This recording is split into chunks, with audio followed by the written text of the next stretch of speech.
You all so much again. My name is Madison Evans, and you are here then with the Food and Farming Justice session this evening. I'm pleased to pass off the mic then to Elisa to get the session started.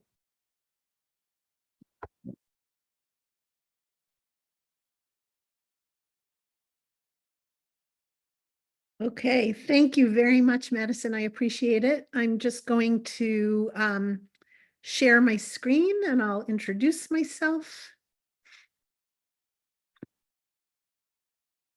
It takes a minute, I'm sorry.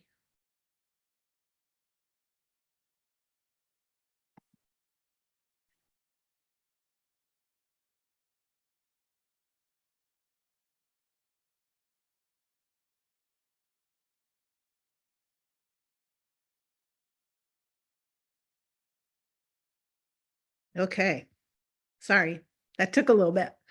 I'm Elisa Klein. I am presenting together with Kia Aoki today, Amy Stam and Jesse Garrido, and they will each introduce themselves when they're ready to speak.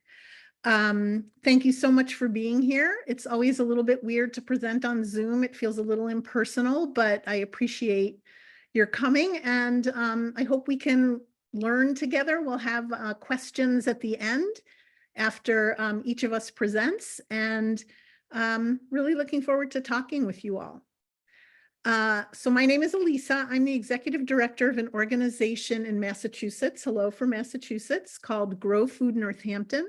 We're a food and farming justice organization, and I'm going to tell you a little bit about the framing that our organization uses when we talk about food justice and food sovereignty.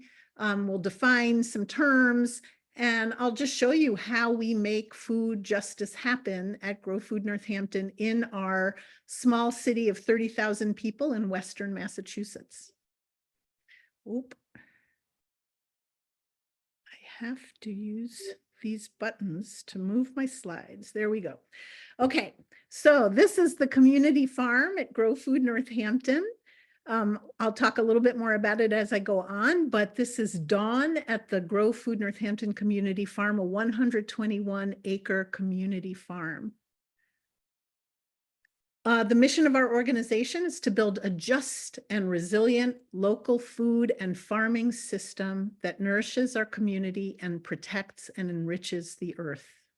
And I'll tell you about how we accomplish those goals. We have three core components of work. We do land access. We provide access to land. We steward the land sustainably and organically. We have a food access program and a community education program. And everything that we do is undergirded by core values, and that is shifting power to the people who have most been marginalized and harmed by the industrialized food system, also called the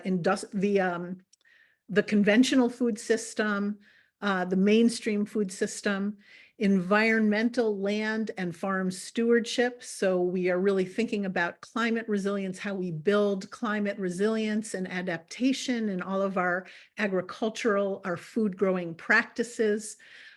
We are undergirded by environmental, economic, and racial justice, and we are committed to dismantling oppressive structures in the food system.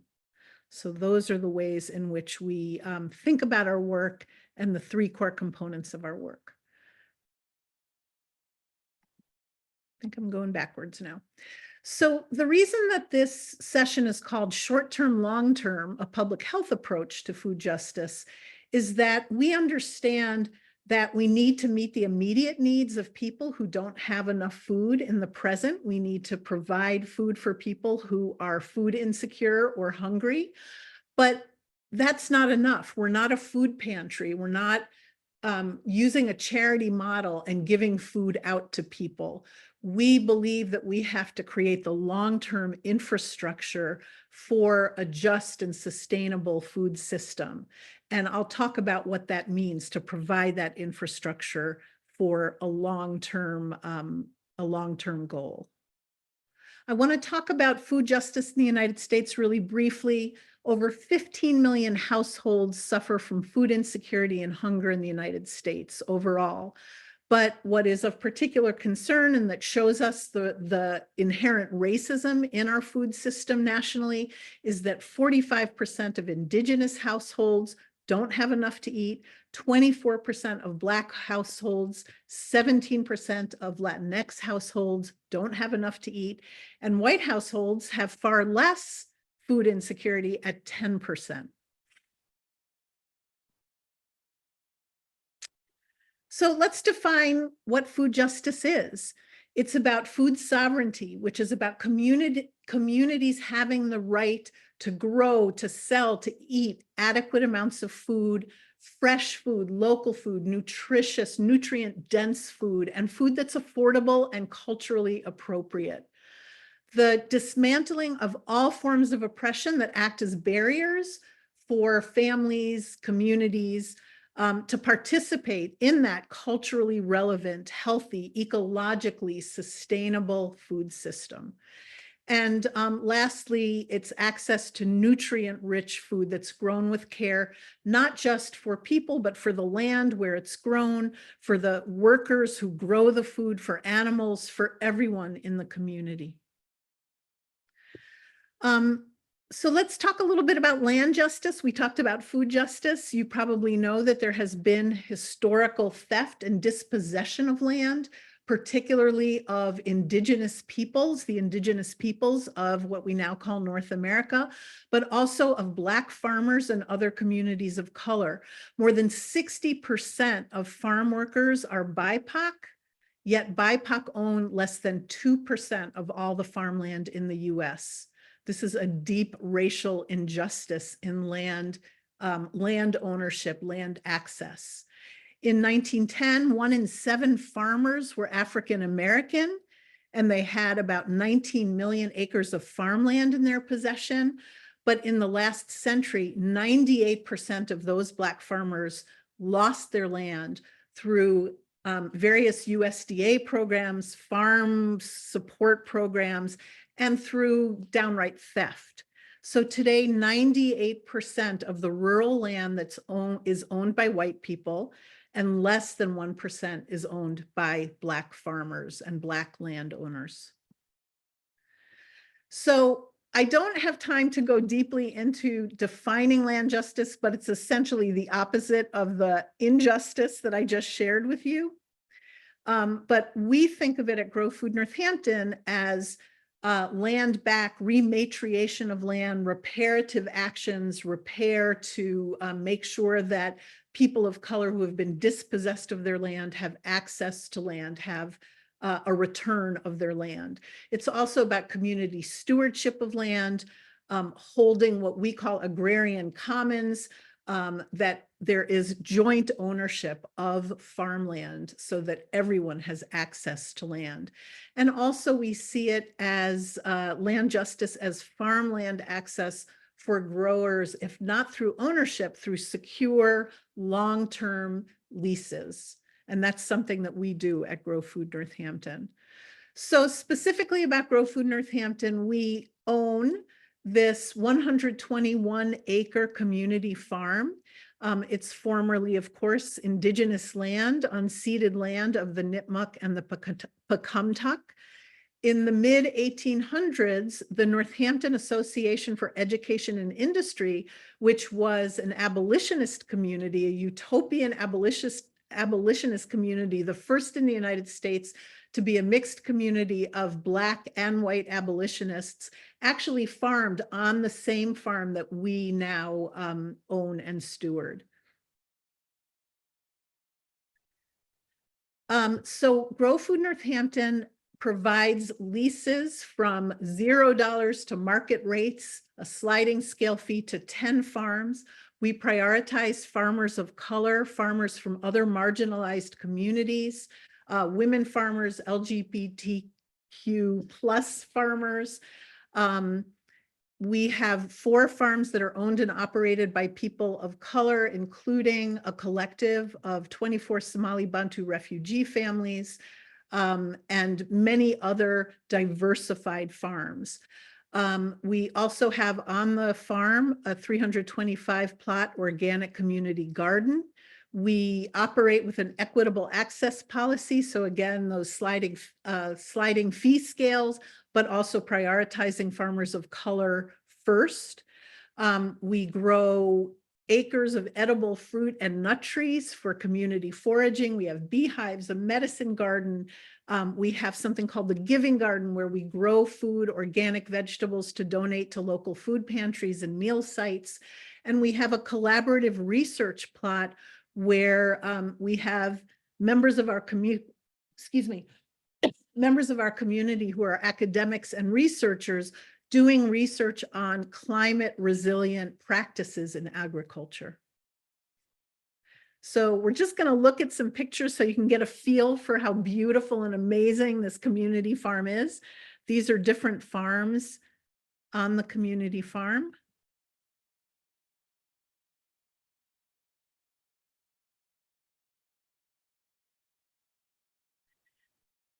Onto our community garden. Like I said, it's 325 plots. It's all organic, no chemicals or inorganic fertilizer is used. This is our Giving Garden that I mentioned, where we grow about 9,000 pounds a year of organic vegetables that we donate in our community. I love this picture because it shows how the food actually has been used by our local food pantry, Manna Community Kitchen. All of these meals, everything that you see here is from vegetables that were grown on the Grow Food Northampton community farm in our Giving Garden.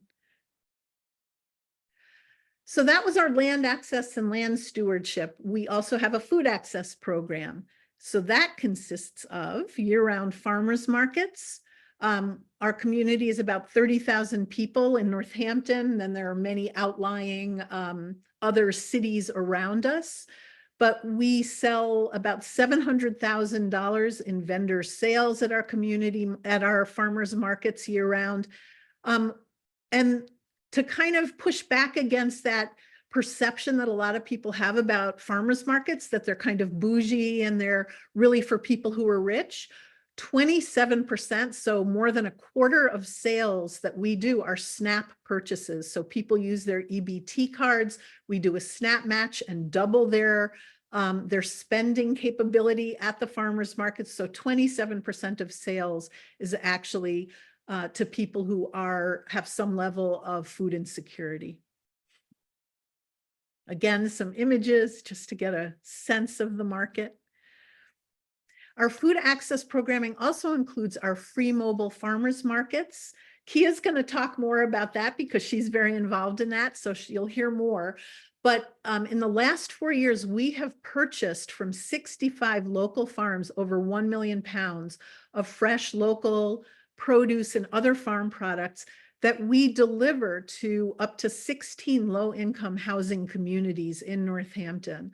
So we have delivered food to at least 3,000 unique households, and we have worked with 300 community volunteers to do this programming.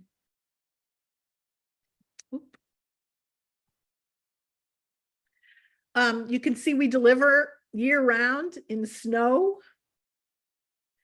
and we see it as not just a program to get food to people, but it really is about building community around food, around our local food system. Everything is done in Spanish and English, and we do all kinds of community events together with the food. This is one of the events. We do cooking classes, and Kia will speak to this a little bit too. Cooking classes, nutrition classes, celebrations around food, things that really bring people together to learn about participating in the local food system. Something really exciting that we've been working on for the last couple of years is establishing or growing community gardens at low-income housing sites. So currently we have 9 low-income housing communities where we've established, or we tend to, together with the residents, of course, community gardens. So that we see as a real cornerstone of food sovereignty. People who live in low-income housing choose what they want to grow, how they want to grow. We provide free seedlings and mentorship and teaching so people can grow right where they live their own food.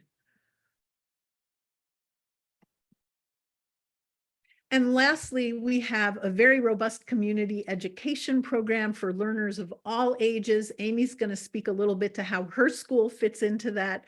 But we teach classes from anything on indigenous foodways to how to grow organically and regeneratively, how to prepare particular foods, to learn about different cultural aspects of different foods, culinary practices in different cultures, just about anything you could imagine that has to do with the food system. We are teaching it with community members, teaching and learning.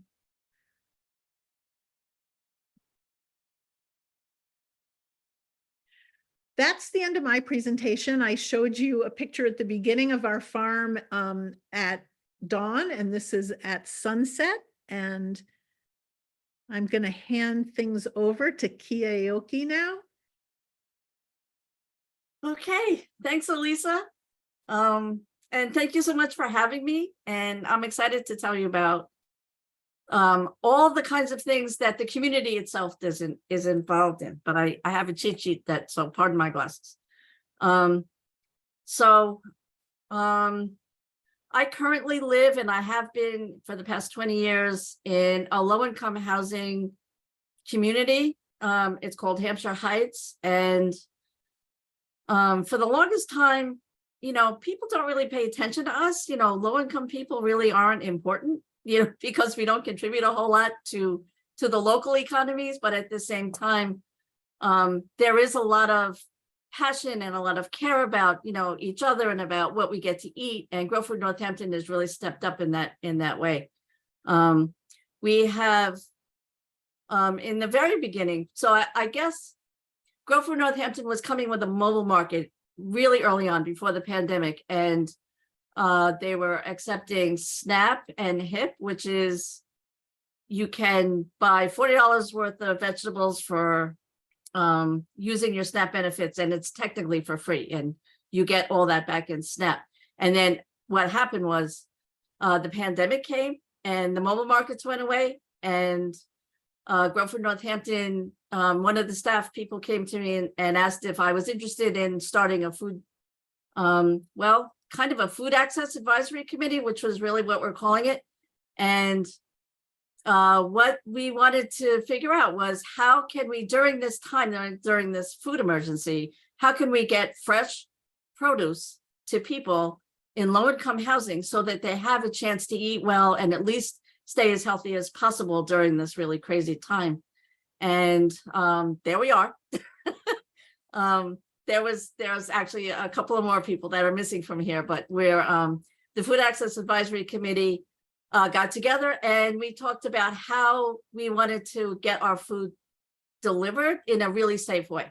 And during the pandemic, we figured out how to bring the freshest stuff and drop it off at people's doors in the very beginning. And then that kind of evolved into, as it got a little safer, we were coming outside and masking, we'd set up a table, and it turned into this free local mobile market, like the absolutely free. Like there was enough funding.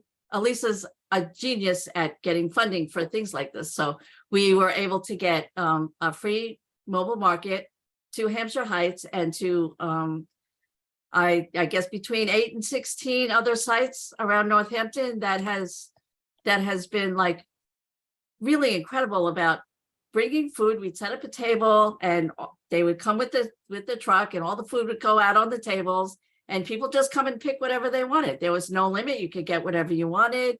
And it really began to create this sense of community between the residents. So we all kind of got to know each other, and it was it was becoming a really beautiful kind of event. You know, people were getting excited to come out and say hello and meet each other. And especially during the pandemic, because we were all so isolated, it was really spectacular, I have to say. And to this day, it's still happening. So, sorry, I need my glasses. So I guess the thing to say about this is, you know, I really feel like that this gave people agency over what they were eating, because they weren't just getting a delivery of like random things from a food pantry. We were getting things shown and laid out on a table where we could actually pick what we wanted to eat. And all of it was local and healthy and organic and really good food. And we also, I think what's really important to point out is the concept of shifting power really came about with the Food Access Advisory Committee, because we were giving agency about exactly what we thought was best, what we thought it was best to eat, what we thought was best that they could bring to us. And we really had a lot of control over what we were eating and how we were getting it delivered. And so we really felt empowered in a lot of ways, you know, and then we were also eating so much better, and people were discovering new food that they hadn't eaten before. And there was a lot of enthusiasm in the community about like, oh, what is this? And what can I make with this? And we started sharing recipes, and we started making cooking videos and, you know, and recipe cards. And if there was something coming in the market that was maybe a little bit unusual for some people, you know, we had all kinds of ways to share ways to cook it and how to make it really good for your families. And so many families have, like, you know, just talking to my neighbors, so many families have like discovered all different kinds of vegetables that they've never eaten before. So people are just feeling really good about what they're eating, and they're healthy. I mean, it's really amazing. I mean, it's really been wonderful.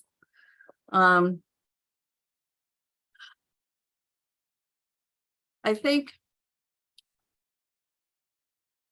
what's really important, also another thing that's important to point out, is that the mobile market that was originally before the pandemic, how we transitioned to the free mobile market that is still continuing to this day, is a model that I think can be shared and can be replicated, you know, in other communities. And it's really, the whole entire community can be involved, you know, like the local farms and local people that are producing local produce, like all of those kinds of things. Like, this is all really doable, and we really modeled this. So I think that there are really cool ways for people to look at what we've done and see how they can replicate it in their own communities. And I think the other thing is that, you know, people really feel cared about. You know, if you're bringing free food, free, really good food to people, they really feel cared about. And when they feel cared about, they feel more motivated to be involved in their communities, and, you know, just feeling happy to see their neighbors. I mean, it's really created a sense of community. I'm sorry, because they're, you know, the other thing that's really, really cool about this is we had our community garden in Hampshire Heights, and we only had it for 1 year, and then the pandemic shut it down. And after the pandemic, well, not after the pandemic, it was still during the pandemic, Grow Food Northampton really stepped up and rebuilt the garden, rebuilt the community garden in Hampshire Heights. I'm speaking from my own neighborhood. Rebuilt the garden, got a lot of participation, brought us seedlings for free. So everybody started growing their own food, which was amazing. And I think one of the things that was really outstanding was when people were eating what they were growing. Like, people were coming to me and like, oh my God, have you tasted this tomato? Like, who knew it tasted this good? Like, these kinds of things, it's just unbelievable. And the gardens have grown, and Grow Food Northampton has been really outstanding at making sure that the gardens are maintained. And every season we close the gardens, and then in the spring we open the gardens. Grow Food Northampton is deeply involved in all of that work, you know, like making sure the plots are cared for, and, you know, like, because we have raised beds, as you can see, you know, sometimes the beds need repairing, and even the kids are involved, and it's so cool. And like little kids, which I love this so much, because I'm getting chills thinking about this, but little kids growing stuff and then seeing what they grow and then bringing it and being like, look here, look what I grew. And then giving me like a little thing, like some herbs or a strawberry or so. It's so wonderful. It really is. So I just really appreciate the sense of community that this has really brought. And so to this day, so it's 2024, which is crazy to me. We're just really looking forward to having the garden again this year. We've got a lot of work to do. Oh, and you know what else? Yeah, I almost forgot. This is another thing. Grow Food Northampton also puts on events for the community, which is really, really awesome. So the community gets involved in these events, and this is where we also have power, because we get to decide what kind of event we want. We get to decide what we want to do at the event, what kind of food we want to have at the event.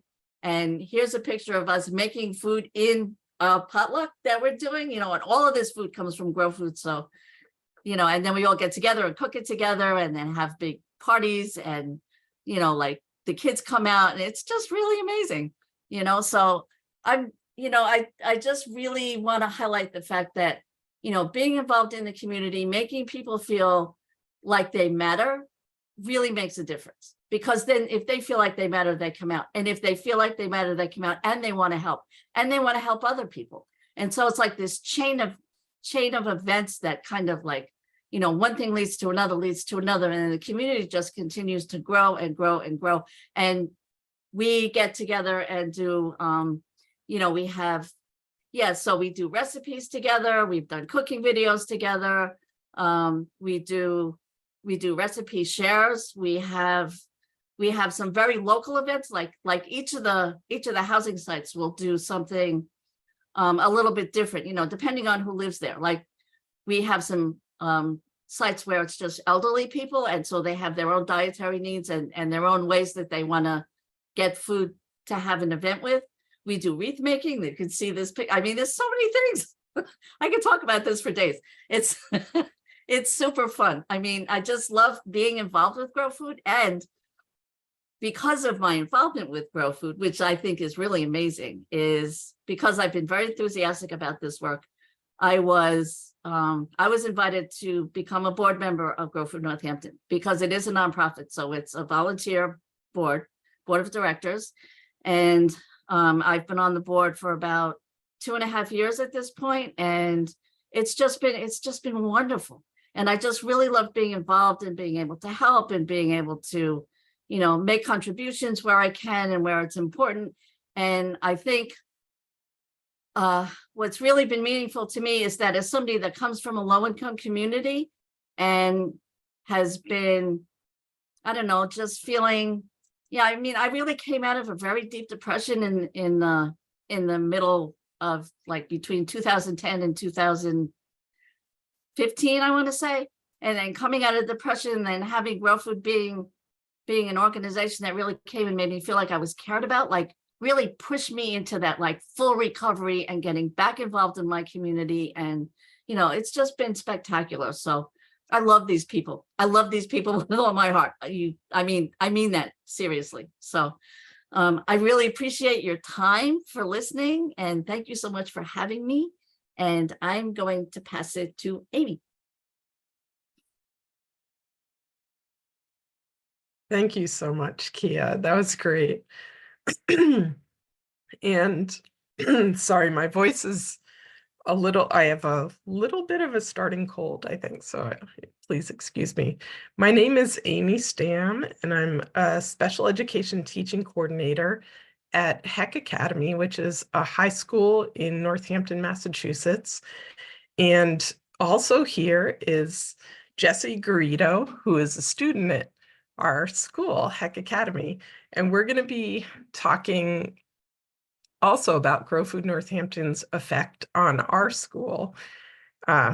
We started this partnership with Grow Food Northampton last year. I was lucky enough to be a food education fellow with Pilot Light, an organization that probably a lot of you Chicago people may know about. But if you don't know about it, it's an incredible organization that works with teachers across the country to help us to incorporate food education into our curriculum. So through that fellowship, we built this collaboration with Grow Food Northampton as part of our food education. And our big question that centers our work together, because our partnership has continued beyond the fellowship, is what can we learn about the parallels between healing the land and healing ourselves? So using Grow Food Northampton's focus on sustainability and food access and community education, our school does a lot of different kinds of work with Grow Food, and Jesse and I will go through some of that. So next slide, Elisa. So to describe our school, Heck Academy is a tiny therapeutic special education high school with 25 to 30 students enrolled at any given time. Half of our students experience food insecurity, and we have a focus on climate change and conservation that's built into our curriculum and school culture. And Jesse, do you want to say who you are and maybe what your experience of Heck Academy is as a student?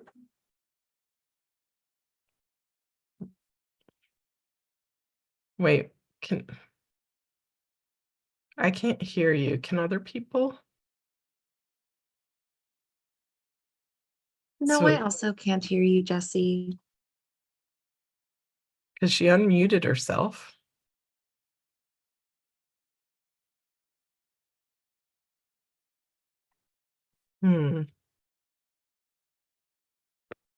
Okay, we're having a little technical issue.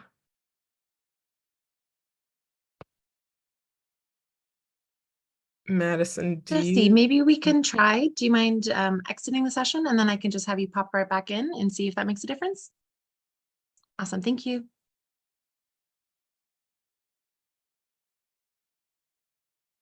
Thank you, Amy, and thank you everyone else for your patience. As we all know with Zoom, sometimes these pop up.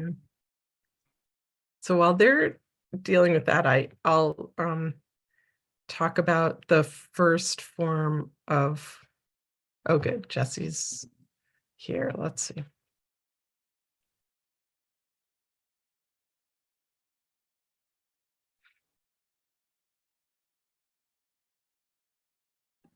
Can you hear me now? Yes, Great. perfect. Awesome. Wonderful. All right. Well, my name is Jesse Garrido, and I am a 17-year-old student. I'm in 11th grade. I go to Heck Academy. And, you know, starting a new school is definitely very difficult, but being able to do like these extracurriculars that I wouldn't be able to do in public school is amazing. So there's cooking classes. I volunteer at a bunch of different places. So I do volunteer at the Manor House Soup Kitchen. I also volunteer at Western Mass Rabbit Rescue, which is like been an ongoing thing. I've been there like 2 or 3 times a week for the past 2 years. And I mean, there's so many volunteer opportunities, and it's great because there's so many different types of people, if that makes sense. And you get to know others while you get to learn about yourself and how you, I guess, act around other people. And yeah, I don't really know. It's just great to like be able to learn about just everything that other people have done in their lives and how other people live versus how I live. There's a garden, which is great. We get to grow food, and then it's great because that food we get to use it in cooking classes, and we get to make wonderful food. Yeah, and just to clarify, we are a public school, we're not a private school. And students come from around an hour circle from our school. So they're sent from their public high schools and districts to become part of Heck. And our philosophy, what's amazing, I feel really honored to work at the school because it's built on love and care. And I feel like we all care for each other so deeply. And so it's just a wonderful place I feel really close to all the students, and we get to do things in our curriculum that maybe larger schools wouldn't have as easy a time doing. So today, Jesse and I are going to talk about a few different ways that Grow Food Northampton has helped our school community. And the first way is through farm education. Our students have been able to take field trips to Grow Food Northampton, to the community farm and organic community garden, to their farmers market and experimental farm parcel. And students have learned about medicinal plants like pear cress or toothache flower. They've interviewed farmers at the farmers market about how climate change has changed their farming practices. And they've had classes with biophysicist Piyush Labsator, who is an amazing teacher and employee of Grow Food Northampton. He has an experimental plot, and he looks at soil and plant climate resilience, and he showed our students and actually made crackers for them. He does research on hybridizing wheat, which is an annual crop, with kerns of grain, which is a perennial crop, to try to extend the life of wheat to have less of an impact on the soil. So students get to learn really unique and cool things from Grow Food Northampton. They've been incredibly generous with their resources and time. Another way that GFN has helped us is every year they donate seeds to us. They have an annual seed swap, so we get free seeds for our school garden, and students then create plant starts with the seeds and grow a variety of vegetables and herbs that we then use in cooking classes. And here you can see Jesse with a bottle of dried basil. The students grew the basil, dried it, bottled it, and we've been using it in our cooking classes. Just today, we made fresh pasta we made tortellini and ravioli and fettuccine, and we used the basil in those recipes. Another way that Grow Food Northampton has helped us is that, well, to give you a little bit of background, we never had cooking classes before last year. And when I did the fellowship with Pilot Light, we had food education classes as a regular component of school for the first time. And at the end of the year, students organized and did an advocacy project. They made a group presentation to our administrators advocating to have weekly cooking classes as a regular part of school. And the administrators, who are wonderful people, totally supported the students, were convinced by their presentation, and built into our curriculum weekly cooking classes, which we now have. And we don't have a great budget, but Grow Food Northampton has helped us tremendously. Every single week, they bring us fresh produce, eggs, yogurt, meat, all kinds of vegetables. And students learn about the seasons of which plants grow when, and we incorporate that food into recipes that we make. Let's see, Jesse, do you want to say anything? Oh, here's some pictures of the cooking classes that we get to have. Do you want to talk about your experience with cooking classes? I would love to. I love cooking classes. I've always loved cooking, but this gives me like a little window of opportunity to do it in almost feels like a more professional setting. I mean, all of the kids, you get in there and they just something changes where they are suddenly all paying attention and everyone just wants to participate, and the entire building will smell delicious for that entire day.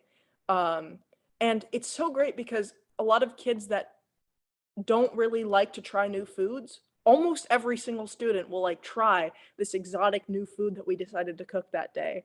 And we get to learn about different cultures and the foods that they eat. And I mean, there's a different type of food that I probably haven't even heard of every single day, and I try it. It's just amazing. I mean, even today, like I got to make pasta, fresh pasta by hand, and that was just such a cool experience for me. Um, yeah, and then even like, some people that are artistic, they like plating the food in pretty ways and taking photos, and it just kind of makes it so every single person in the school, it's like something that everyone loves and everyone looks forward to it. And I think it's great. I'm very happy that we have it. Yeah, I think just your description is amazing. The thing that's really struck me, which is something that you were talking about as well, is the community that's been built around these cooking classes. And that was something that you were talking about too, Kia, in your presentation, that when you bring food into a community, like Grow Food Northampton has donated this absolutely beautiful food to us every week, and it makes us feel cared for as well. And the students have just made amazing things. They've let's see, I'll name some of the dishes that you've made homemade. Black bean tacos with cilantro, lime crema, and homemade salsa, homemade tamales, empanadas, cheese and bean pupusas, Egyptian dishes, Indian curry and homemade naan, chana masala, raita, pad thai, Thai red curry, Thai iced tea, Brazilian black bean soup, all kinds of things. And plum and pear tarts, apple pie, buttermilk, banana bread. We just, students come with ideas and we'll make their requests. Like one student really wanted to make flan, so we made that. And there's something about students getting to then serve their dishes to the whole community, including all the staff, that really brings us all closer and gives us all something to look forward to. Next slide. The next slide, I think it's another picture of our more cooking classes. And you can kind of see the fun that students have and the creativity that comes into the cooking classes.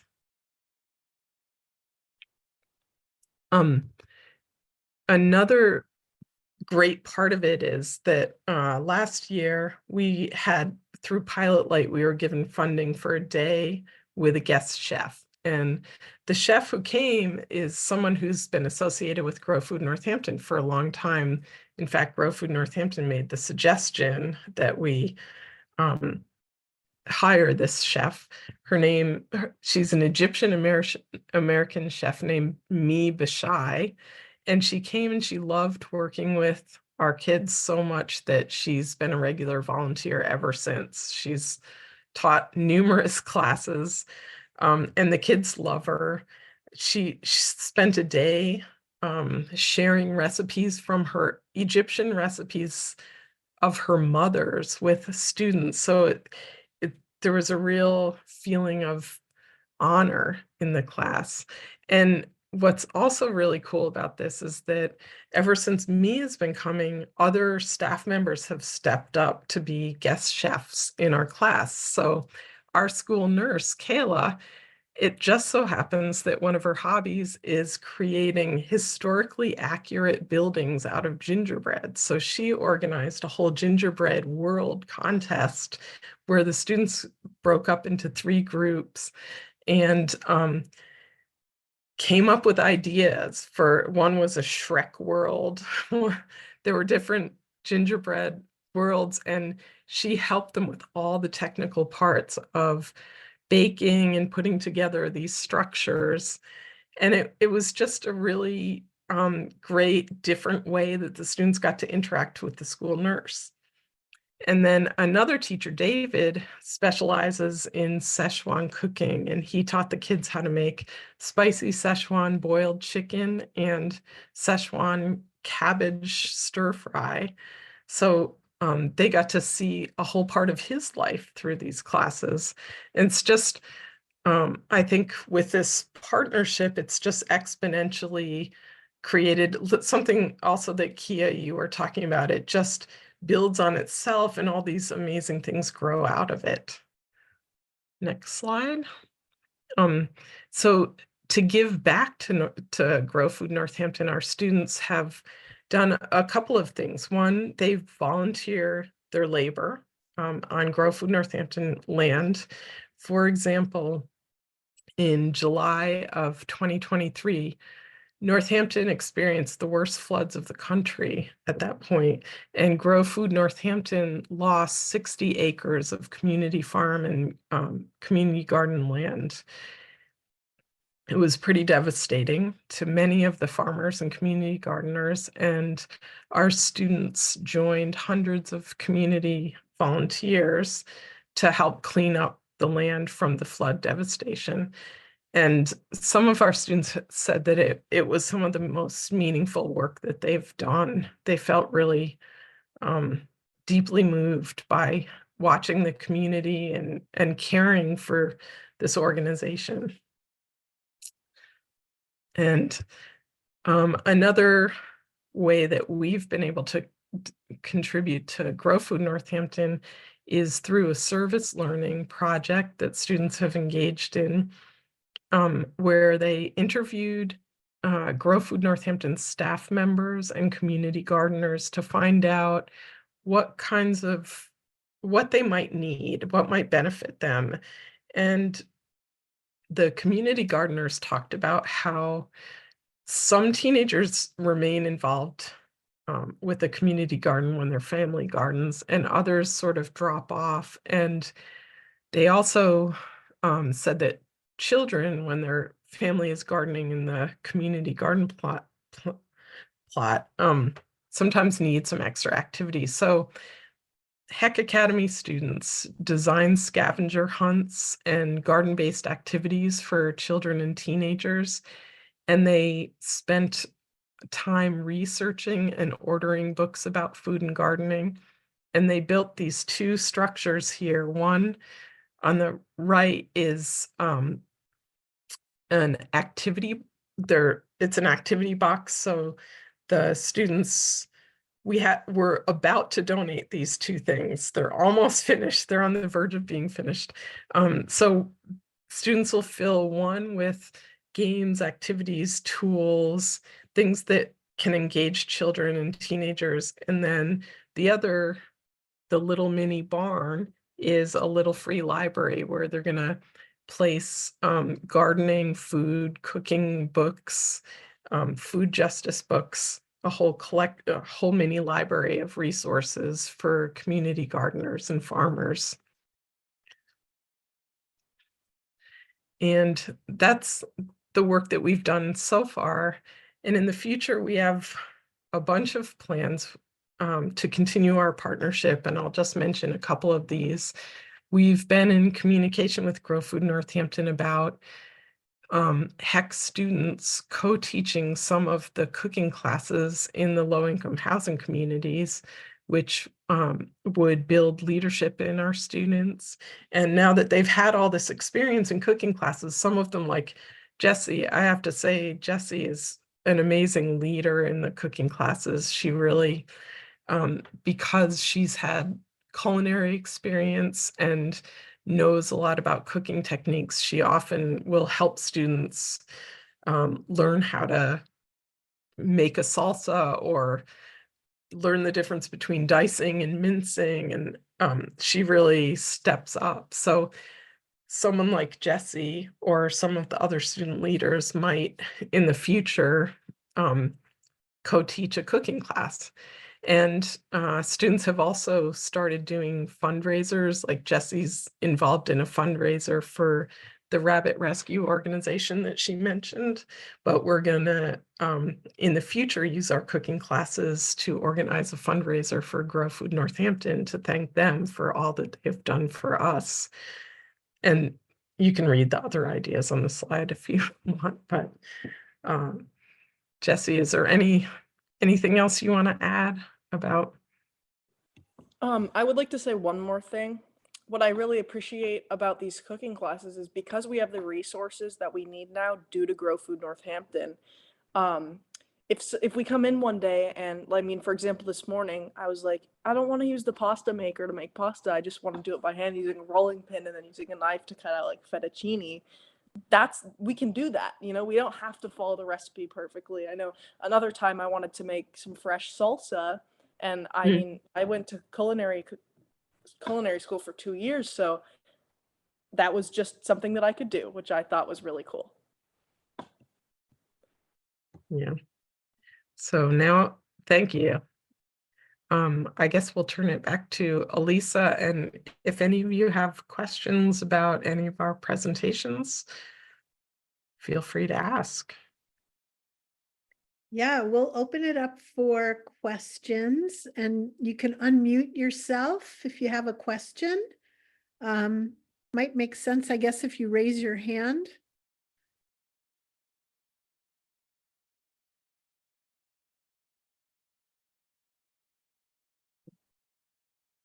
Questions, comments, ideas?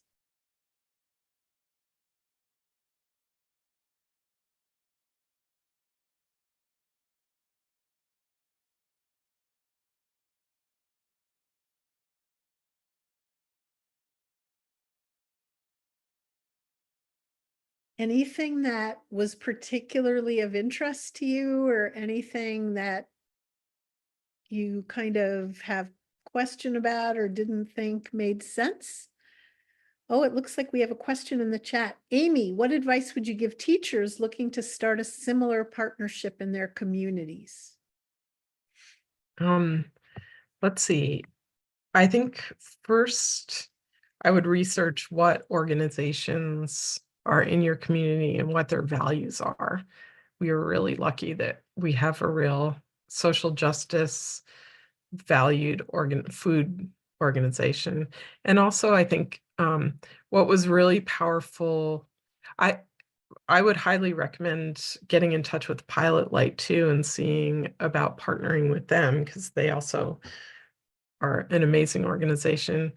But I think what really helped us was that students really wanted this, and so I helped them, you know, kind of organize their presentation, but they had all the ideas and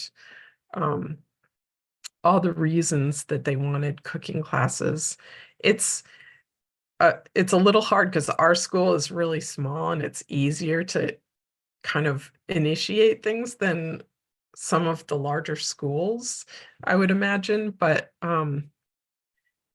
there's so many benefits to incorporating a class and a project and a partnership like this. It really gives students a sense of being a part of their community and of learning a real transition skill and a set of like just what Jessie was saying about trying all the different foods. That really shapes your palate for the rest of your life.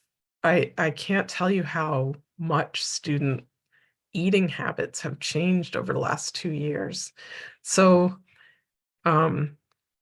we could feel free to contact me.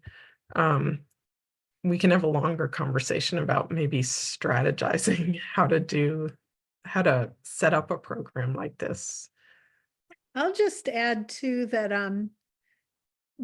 Grow Food Northampton has a very full and robust relationship with our public school system. So Heck Academy is this one school, one small school based in Northampton, but we work with the entire Northampton public school system. So we have, and we have joint funding with the public school system. We apply together for USDA funding and have gotten funds to do farm to school programming with the Northampton Public Schools. We bring all of our elementary school kids, every single elementary school kid in Northampton comes to the community farm for hands-on farm gardening education, a minimum of twice a year. We try and do as many as 3 or 4 times a year. And then there's commensurate programming in the school that we are part of as well. At the middle school level, we do a once a week after school cooking class that's become incredibly popular. And at the high school, we actually do internships, one-on-one internships with students that have a particular interest in something having to do with the food and farming system. So There are, even Amy kept saying that they're a smaller school, and that's true. You guys can do these like really great cooking classes and do it every week, but we do see a shift with the whole public school system in terms of how they're thinking about food education for their students. And we have been a part of that. So I would encourage anybody, no matter what size, city or town you live and work in, to reach out to your public schools. Yeah, and I also, food is such a root to all kinds of subjects. You can teach science, you can teach history, you can teach English all through food or in part through food. And it's a way of really engaging students in a very personal way that's really compelling. So it can make the curriculum much more effective. People have other questions, you can also just type them in the chat if that feels more comfortable to you. Kia, do you have anything that you want to add that you didn't have time in your presentation to talk about?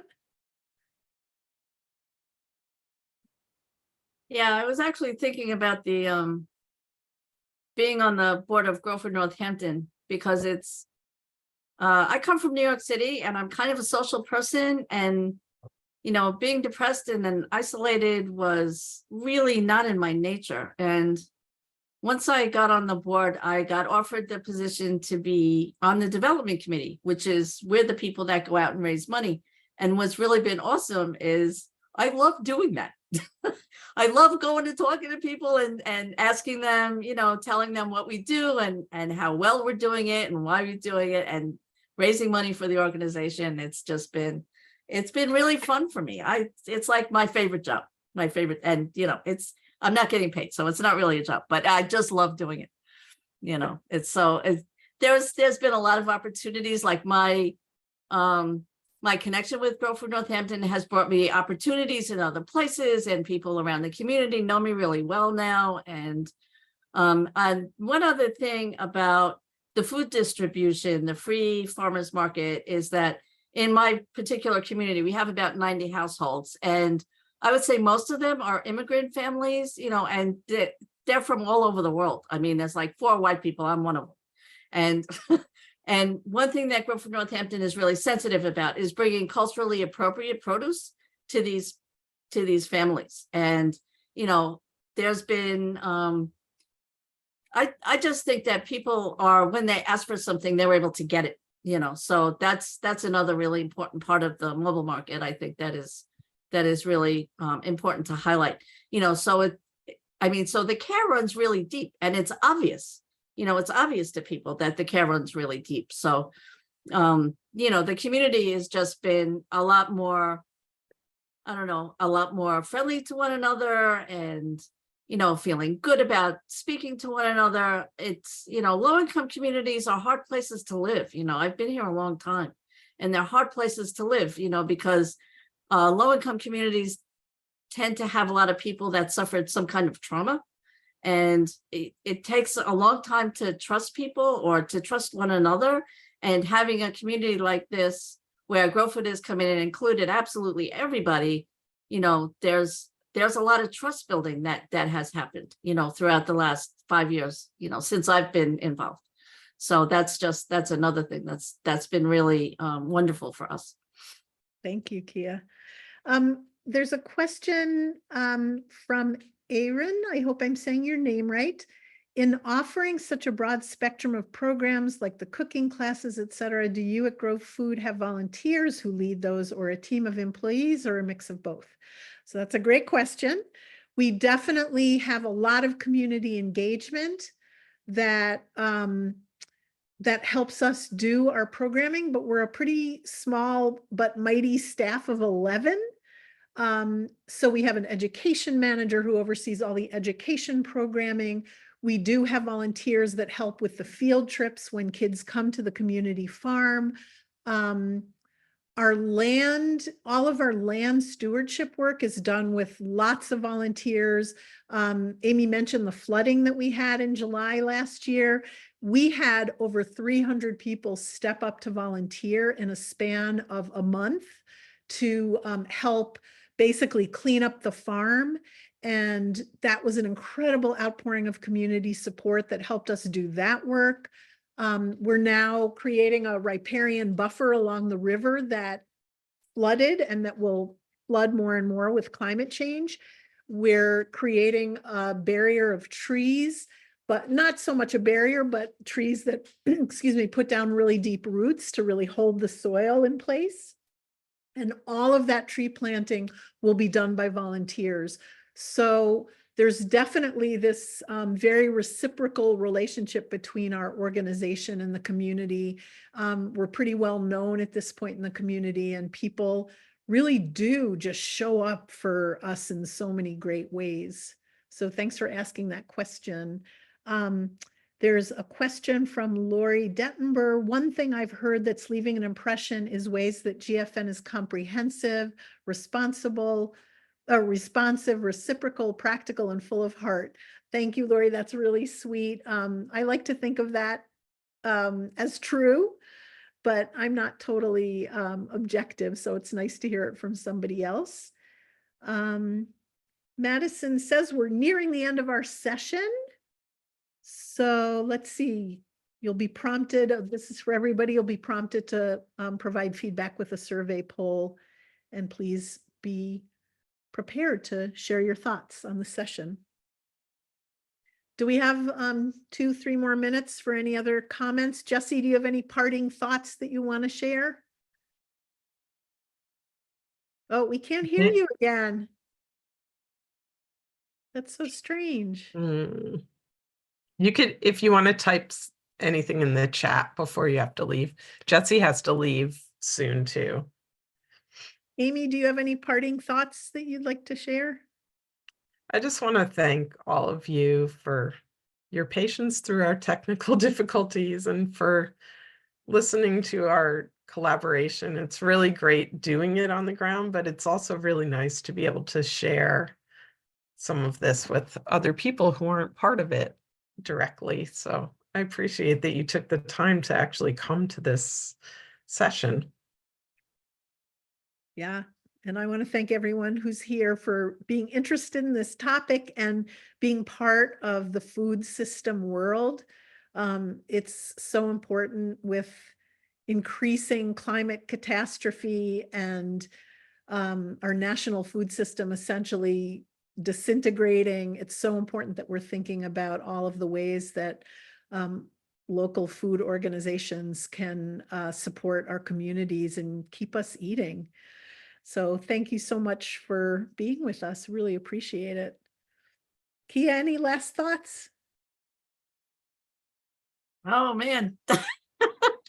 I just really appreciate everybody coming. You know, I think the big crisis that's on my mind a lot is climate change, and Grow Food Northampton is really helping us in the community gardens find ways to garden better and more resilient. And it's a lot of work and it's really difficult, but we're really paying attention to how things are growing because of the climate change issue. And, there's been changes in the garden, just the past couple of years. It's really been pretty dramatic. So I really appreciate that mitigation activity happening as well. Thank you. Thank you all for being here.